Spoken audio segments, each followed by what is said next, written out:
और अधिकारी जो हैं वो मस्त है, मौन है कि एक्सीडेंट के चांसेस ज़्यादा बढ़ गए। पब्लिक परेशान हुई है। एक्सप्रेस होना तो दूर रहा, पैसेंजर भी नहीं मिल रही है। हर आदमी 10 रुपए में जा सकता है लेकिन 100 रुपए में नहीं जा सकता। अरे डीआरएम साहब आते तो इतना बड़ा हमला लेके आते हैं कि छोटी पब्लिक उनकी पहुंच से बाहर रहती है। उनकी मनमानी नहीं चलेगी, हम लोग इससे बड़े आंदोलनों की तैयारी करेंगे। फिर अच्छा, अगर ट्रेनों का संचालन नहीं शुरू होता आप आंदोलन के लिए बिल्कुल हम लोग आंदोलन की तैयारी करेंगे। हम लोग एकत्रित होंगे, हमें ट्रेन चाहिए और वो किसी परिस्थिति में चाहिए।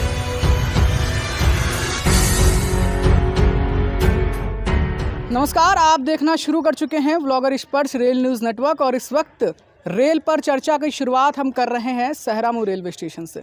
सहरामू वही रेलवे स्टेशन है, आप मेरे पीछे का माहौल देख रहे हैं, जहां इस ओर बड़ी चर्चा में है। विद्युतीकरण का काम चल रहा है। एक तरफ आप पीछे का माहौल दिखा दें, पीछे एक तरफ सन्नाटा आपको पसरा हुआ नज़र आ रहा है, तो मेरे पीछे आपको लोगों की भीड़ नज़र आ रही है। अब इस लोगों की भीड़ की कारण क्या है, मेरे हाथ में फ़ाइल है, इसका कारण क्या है वो हम बात करेंगे आज की इस रिपोर्ट के दौरान। दिसंबर 2021 में रेलखंड का सीआरएस इंस्पेक्शन किया जाता है, वो भी आधे रेलखंड का।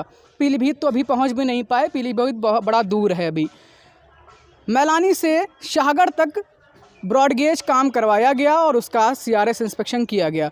जब इंस्पेक्शन हुआ तो ट्रेन को सजाया गया था और लोगों में बड़ी उम्मीद इस बात की जग गई थी कि अब लगता है माहौल बदलेगा, विकास होगा और हमें ट्रेनें मिलेंगी और हम ट्रेनों में सफ़र कर पाएंगे। मगर करीब 9 महीनों से ज़्यादा का समय बीत जाने के बावजूद जनता की तमाम परेशानियों को लगातार पूर्वोत्तर रेलवे के अधिकारियों द्वारा देखे जाने के बावजूद अभी तक हुआ कुछ नहीं। अभी तक ट्रेन का टी भी नज़र नहीं आ रहा है और लोग परेशान हैं और अधिकारी जो हैं वो मस्त हैं, मौन हैं। ये तमाम जो आप मेरे पीछे माहौल देख पा रहे हैं, लोगों की श्रृंखला लगी हुई है, ये वही सहरामू रेलवे स्टेशन के आसपास के रहने वाले निवासी हैं, क्षेत्रवासी हैं। इनसे हम बात करेंगे और इनसे समझेंगे कि आखिरकार इनके दिल में दर्द कितना है रेलवे की इस तरह की स्थिति को देखते हुए। मेरे हाथ में ये ज्ञापन है, आज ज्ञापन भी दिया गया है। ज्ञापन में क्या कुछ इनकी मांगे हैं वो सब पर बात करते हैं। सीधा आपको इन्हीं के बीच लिए चलते हैं। आपका नाम क्या है, पहले अपना नाम बताइए और फिर आगे बात करते हैं। प्रभात मिश्रा। किस तरह से आप देख रहे हैं, 9 महीनों का समय बहुत लंबा समय होता है। जब सीआरएस इंस्पेक्शन हुआ था, क्या उम्मीदें आपको लगी थी कि अब क्या होने वाला? अब हमें बहुत उम्मीद थी, बड़ी खुशी थी कि जनरली देखा जाता कि सीआरएस होने के 1 महीने के अंदर ट्रेनें चला दी जाती हैं, लेकिन नियमानुसार। लेकिन ऐसा नहीं हुआ। हम पीलीभीत और शाहजहाँपुर पड़ोसी जनपदों से कट गए हैं बिल्कुल।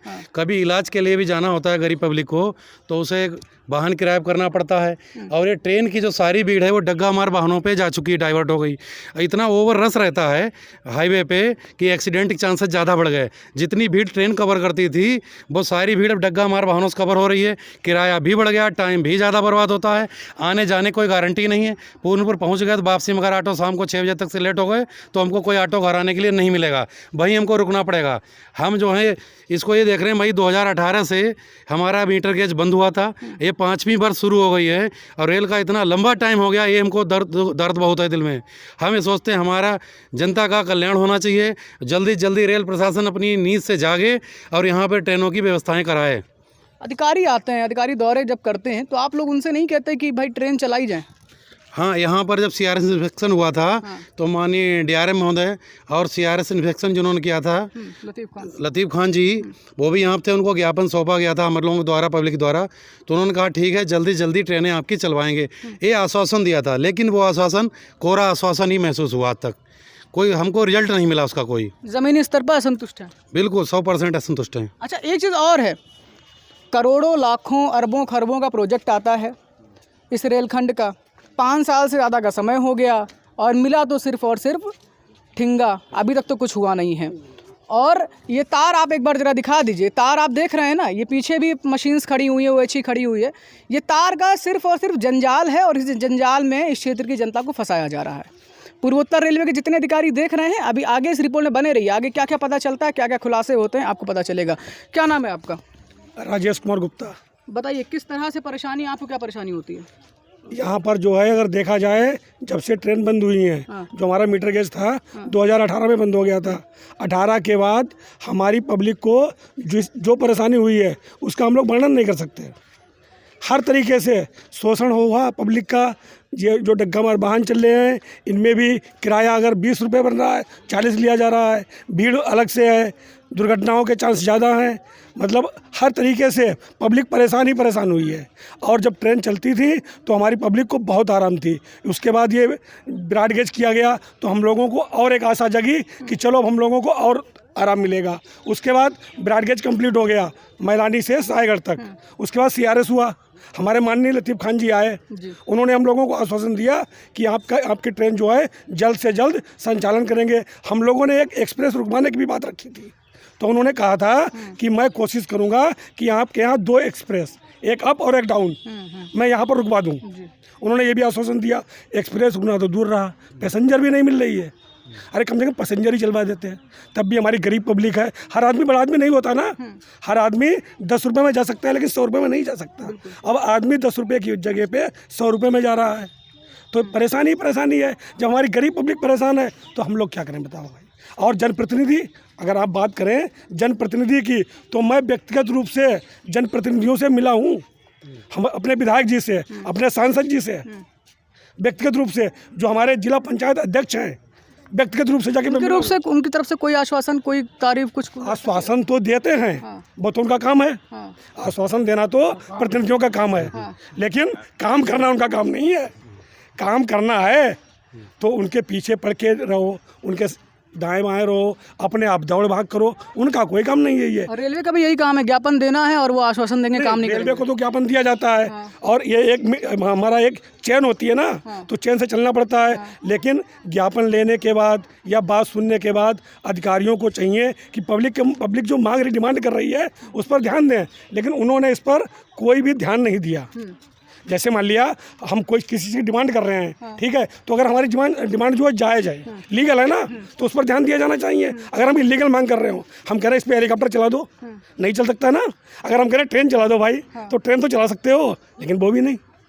तो क्या किया जाए बताओ भाई, क्या कर सकते हैं हम लोग? लड़ तो सकते नहीं हैं, अपनी बात कह सकते हैं, कह रहे हैं, आपके सामने भी कह रहे हैं भाई, जहाँ बताओ वहाँ कह देंगे चल के। क्या आप अपने जनप्रतिनिधि से संतुष्ट हैं? जनप्रतिनिधियों से तो मैं बिल्कुल संतुष्ट नहीं हूँ। अपनी समस्या को जनप्रतिनिधियों के सामने रखा है? हाँ बिल्कुल रखा, हमने कई बार बात हुई है,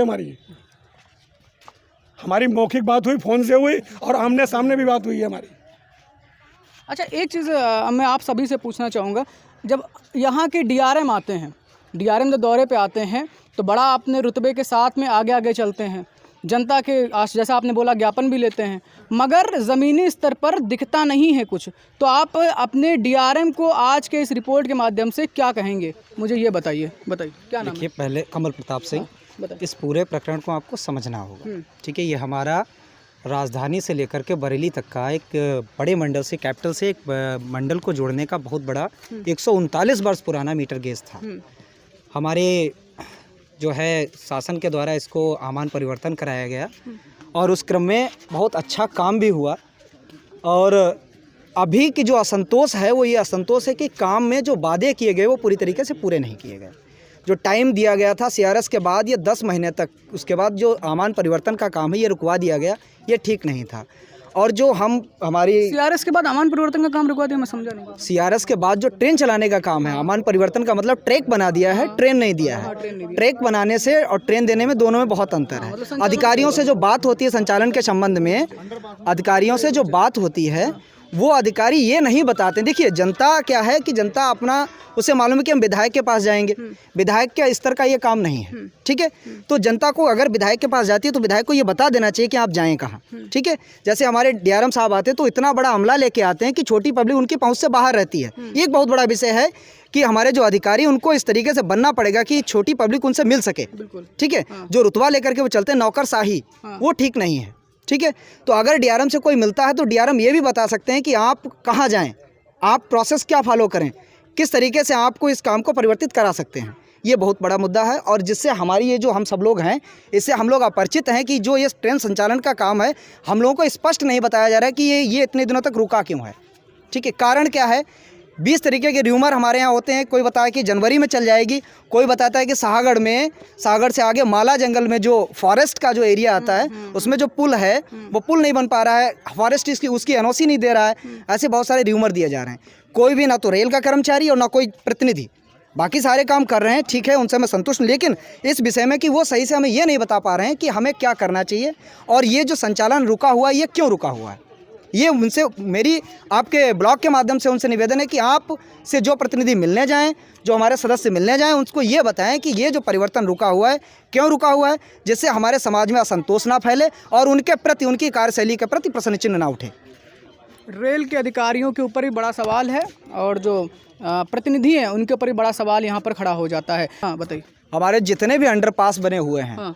लगभग सारे अंडरपास में इस समय की वो स्थिति है कि वहाँ से आप पैदल नहीं निकल सकते। हाँ, इसकी शिकायत बहुत आ रही है। ये बहुत शिकायत है कि ये या तो जो जिस को ये प्रोजेक्ट दिया गया था काम कराने के लिए, उस कंपनी ने उस मिट्टी का उसका प्रेशर वगैरह ढंग से चेक नहीं किया, ना जल स्तर चेक किया, उसको ऐसे ही काम को ख़त्म किया है, यानी कि खानापूर्ति की बजट को ठिकाने लगाया है जो हमारा सेंट्रल से बजट आया था। जेब भरी है अपनी। हाँ बिल्कुल नहीं, हम ये भी नहीं कह सकते, हम किसी पर डायरेक्ट आरोप नहीं लगा सकते, लेकिन जिस कंपनी को ये काम करने के लिए दिया गया था उसने उनका काम ठीक तरीके से नहीं किया है और हर एक अंडरपास में जो जल भराव की समस्या है ये बहुत बड़ी विकट समस्या है और इससे कभी ना कभी कोई ना कोई बहुत बड़ा हादसा भी हो सकता है।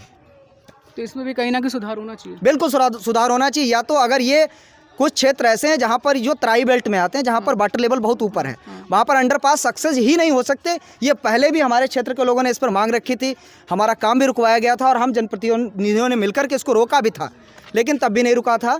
और जो पानी भरा उसके बाद जो काम हुए और उसके बाद पानी भरा हुआ है, तो वहाँ पर आप अंडरपास के बजाय फ्लाईओवर बना सकते हैं। ये बहुत विकट समस्या है और इस तरीके से हमारा जो रेलवे जो ट्रैक है वो पूरा क्षेत्र दो जगह बांटता है, साउथ में और नॉर्थ में, तो इससे साउथ का और नॉर्थ का कनेक्शन आपस में ख़त्म हो जा रहा है बरसात के सीज़न में। ये बहुत बड़ी समस्या है। अच्छा, एक चीज़ यहाँ पर और समझने वाली है, आप लोग चाहते क्या हैं? मेरा सवाल ये है, आप लोग चाहते क्या हैं? कौन कौन सी ट्रेनें चलनी चाहिए शुरुआती दिनों में, जब भी चलें? हालांकि सच्चाई ये है कि पूर्वोत्तर रेलवे के इज्जतनगर मंडल के वरिष्ठ अधिकारी, सबसे वरिष्ठ अधिकारी ने मुझसे खुद बोला है, मैंने कई बार इस चीज़ का जिक्र किया है कि पीलीभीत जुड़ने से पहले ट्रेनों का संचालन शुरू नहीं होगा और जितनी जनता आप देख रहे हैं, इनकी जो उम्मीदें हैं, शायद इस पर पानी फिर सकता है, या तो फिर आप लोगों की ओर से बहुत बड़ा प्रेशर पड़े। अभी की जो मुझे जानकारी है वो मैं बता रहा हूँ आपको। माला के जंगल की जो आपने जिक्र किया है वो भी एक कारण है और इधर ड्यूटी शिफ्टिंग और ये तमाम चीज़ें बताई जा रही हैं। खैर, ये पूर्वोत्तर रेलवे के मेरी ओर से तो बहाने हैं, मगर आप लोग क्या चाहते हैं? कौन कौन सी ट्रेनें चलनी चाहिए? देखिए, पूर्वोत्तर रेलवे अगर ये कहता है कि शिफ्टिंग का प्रॉब्लम है, या पूर्वोत्तर रेलवे ये कहता है कि शाहगढ़ तक ट्रेन नहीं चलाएंगे जहाँ तक ट्रैक कंप्लीट हो गया और इलेक्ट्रिफिकेशन भी हो चुका है, तो ये उनका बहाना है। ठीक है, ये ऐसा पहली बार नहीं हो रहा है। हम ट्रैक को बीच में ड्रॉप करके भी ट्रेनों का संचालन कर सकते हैं। ठीक है, कभी कभार कोई बड़ी स्थिति की वजह से बीच में ट्रैक खराब हो जाता है, तब भी हम कुछ रास्ताओं तक ट्रेन का संचालन करते हैं। ये ऑलरेडी पहले भी देखा जा चुका है कि जैसे किसी ट्रैक पर कोई रेल दुर्घटना हो गई है तो ऐसा तो नहीं कि उस प्रखंड की सारी ट्रेनें रोक दी जाती हैं, उससे पहले की प्लेटफॉर्म तक ट्रेन का संचालन होता रहता है। तो ये एक बहाना है और ये बहाना ठीक नहीं। और ये कह रहे हैं कि जनता कुछ भी करे, जनता कितनी परेशान हो, तो वो नौकर हैं, वो भी पब्लिक के, क्योंकि पब्लिक के द्वारा चुनी हुई सरकार के द्वारा और उसके प्रतिनिधि मंडल के द्वारा बनाए हुए आयोगों के द्वारा वो चयनित होकर के आते हैं। उनकी मनमानी नहीं चलेगी। हम लोग इससे बड़े आंदोलनों की तैयारी करेंगे फिर। अच्छा, अगर ट्रेनों का संचालन नहीं शुरू होता आप आंदोलन के लिए? बिल्कुल, हम लोग आंदोलन की तैयारी करेंगे। हम लोग एकत्रित होंगे। हमें ट्रेन चाहिए और वो किसी परिस्थिति में चाहिए। आप बताइए, आपका क्या नाम है? मनीष कुमार त्रिपाठी। ट्रेन चाहिए आप लोगों को? बिल्कुल चाहिए, ट्रेन चाहिए। हम एक व्यवसाय से जुड़े हुए व्यक्ति हैं। क्या करते हैं? हम दुकान करते हैं, जनरल स्टोर का काम है हमारा। बाकी हमारा जो व्यवसाय है, ट्रेन ना आने की वजह से हमारा व्यवसाय जो बिल्कुल स्थिरता हो गया है। बिल्कुल जो हमारी मार्केट की कंडीशन है बिल्कुल डाउन हो चुकी है। जो इकोनॉमिक कंडीशन है वो दुकानदारों की डाउन चल रही है बिल्कुल। वो केवल इसी वजह से चल रही है, जब ट्रेनें चलती थी आसपास के जो गांव के लोग थे वो बाई ट्रेन हमारे यहाँ आके हमारे यहाँ की मार्केट करते थे। उसके बाद अब जो आना जाना है वो बंद हो गया है। अब कुछ लोग ऐसे हैं, हर व्यक्ति के पास साधन नहीं है। जो हर व्यक्ति अपनी गाड़ी लेके मार्केट करे, मार्केट करने के बाद अपने घर जाए, और हर व्यक्ति ये इतना पूंजीपति भी नहीं है। अब उसे 100 रुपये का सामान चाहिए है, अपनी बाइक से आ रहा है, 100 रुपये का पेट्रोल डला के आ रहा है, उसके बाद मार्केट करे, तो वो नहीं हो पा रहा। अब पहले क्या था, आसपास के जो गांव थे वो यहाँ से जुड़े हुए थे, यहाँ से जुड़े हुए थे, ट्रेन बाई ट्रेन आते थे, अपना 10 रुपये का टिकट लेते थे, उसके बाद अपनी मार्केट करते थे, मार्केट करने के बाद अपने घर चले जाते थे। तो उनका जो बजट था वो अच्छा, अब तो अगर आप जैसे बताया 10 रुपये टिकट था, आप जब ट्रेनों का संचालन शुरू करते 10 तो भूल ही जाइए, खैर 10 तो भूल ही जाइए क्योंकि दुगना किराया अभी रेलवे ले रहा है। हाँ बिल्कुल। तो उसमें संतुष्ट रहेंगे? नहीं तो वो बात सही है, वो दूना किराया करेंगे। 10 का 20 करेंगे, 20 का 30 करेंगे। हाँ। बिल्कुल, हाँ। इससे ज़्यादा तो नहीं करेंगे। हाँ। फिर भी अगर हम नहीं, दिक्कत जो है, जो बढ़ रहा है वो तो बढ़ना ही है। दिक्कत है। दिक्कत ये भी दिक्कत है कि थोड़ा किराया बढ़ेगा। हाँ। और सबसे ज़्यादा दिक्कत ये है, हम 100 रुपये खर्च करके आएंगे, अगर हम 20 रुपये मारें फिर भी हमारे 80 बच रहे हैं। वो संतुष्टि अंदर एक हो जाएगी आपके अंदर। हाँ, थोड़ी। डग्गा मार वाहनों की बात करते हैं। डग्गा मार वाहनों को लेकर हमें ये जानकारी मिली है कि यहाँ पर कई लोग हादसों का शिकार भी हो चुके हैं, कई लोगों की मौतें भी हुई हैं। इस मुद्दे को भी हम छोड़ नहीं सकते, इस मुद्दे को भी लेना ज़रूरी है। आपका नाम क्या है? राकेश प्रजापति। किस तरह से देखते हैं डग्गा मार वाहनों वाला मामला जो है, लगातार मौतें हो रही हैं? यहाँ पर इस एरिया के आसपास हमेशा देखेंगे महीने में 2-4 एक्सीडेंटल केस हो ही जाते हैं, क्योंकि लोग वाहन चलाने की अपनी आइडिया नहीं है। सब हमेशा लोग ट्रेन से ही सफ़र किए हैं और सुरक्षित भी होता है। जबकि देखेंगे 18 साल से कम बच्चे हैं और साधन नहीं है तो किसी बच्चों को पकड़ लेते हैं लोग, किसी महिला को जाना है, किसी पुरुष को जाना है, पकड़ते हैं लोग किसी ड्राइवर को जो फिट नहीं होता है। हाँ। और एक्सीडेंटल केस बहुत हो जाती हैं यहाँ पर। मतलब इसका जिम्मेदार आप किसको ठहराएंगे? रेलवे को, रेलवे को, अगर ट्रेन प्रशासन को। ना होता। अगर ट्रेन होती तो यहाँ घटनाएं होती नहीं। और यही नहीं, ट्रेन ना चलने के कारण बच्चों को बड़ी दिक्कत हो रही है, ड्रॉप आउट की समस्या बहुत हो रही है, बहुत से लोग असमय मौत हो रही है क्योंकि बेहतर चिकित्सीय मेडिकल फैसिलिटी नहीं मिल रही है। इस एरिया में कोई MBBS MD डॉक्टर नहीं मिल रहा है। किसी लखीमपुर जाना पड़ता है, किसी को बरेली जाना पड़ता है, किसी को पीलीभीत, जबकि दूरी बहुत ज़्यादा है। अगर कोई बीमार व्यक्ति जाएगा 70 किलोमीटर दूरी तय करेगा तो थक जाएगा, दोबारा जाने के पहले सोचेगा 50 बार हम मरना ही ठीक है, हम इलाज नहीं करवाएंगे। मरना ही ठीक है, इलाज नहीं कराएंगे। पूर्वोत्तर रेलवे के अधिकारी इस चीज़ को समझ लें, खुद CRB और रेल मंत्री इस चीज़ को देख लें कि आखिरकार इस तरह की समस्याएं हैं। आप ट्रेनें चलाते हैं, ट्रेनें चलती हैं जनता के लिए, और जब जनता को ही लाभ ना हो तो ट्रेनों का संचालन मतलब नहीं बनता कुछ। और आप देख रहे हैं कि स्थिति क्या है। आपका नाम क्या है? आप युवा के तौर पे किस तरह से देखते हैं, बताइए। मेरा नाम गौरव गुप्ता है। मैं यहाँ देख रहा हूँ कि कम से कम 6-7 साल हो गए तब से ट्रेन नहीं चल रही है। ठीक है, आमान परिवर्तन हुआ है, लेकिन उस प्रकार की जो है रेलें यहाँ पे नहीं चलाई गई हैं, बल्कि मैलानी तक जो चलाई गई हैं ट्रेनें, और उसमें भी टाइमिंग जो है सही नहीं है। ठीक है, और ट्रेन ना चलने के कारण यहाँ पे कई दुर्घटनाग्रस्त हुए हैं, जिससे कि हमारे हमीरपुर गांव के ही कई जो हैं मौतें हमारे यहाँ हमीरपुर गांव से भी हो चुकी हैं। कारण सिर्फ ये है कि ट्रेनें नहीं चल रही हैं। जिसको भी जाना रहता है पूर्णपुर जाता है बाइक से या तो साधन से जाता है। साधन में क्या है तो भीड़ भाड़ ज़्यादा रहती है, किराया और ज़्यादा पड़ता है। अगर हम यहाँ से सुबह जाते हैं तो शाम तक हो सकता है वापस आएँ ना भी आएँ, ये तो कोई पक्का ही नहीं है, और दिक्कतें तो होती ही ज़्यादा हैं। हाँ, मतलब संतुष्ट नहीं है आप? संतुष्ट हम भी नहीं हैं। 10 में से कितने नंबर देंगे? 0 नंबर देंगे। आप 10 में से कितने नंबर देंगे? देखिए, जो काम अभी तक हुआ है हाँ। उसके अनुसार हम 50-50 का मामला रखेंगे। ठीक है, मामला है। KBC खेलेंगे मतलब इस बार? बिल्कुल। देखिए, जो किया है वो कहना पड़ेगा। हाँ, जो नहीं किया है उसके लिए वो भी कहना पड़ेगा। उसके लिए भी कहना बताइए, पड़ेगा। 10 में 2 नंबर देंगे।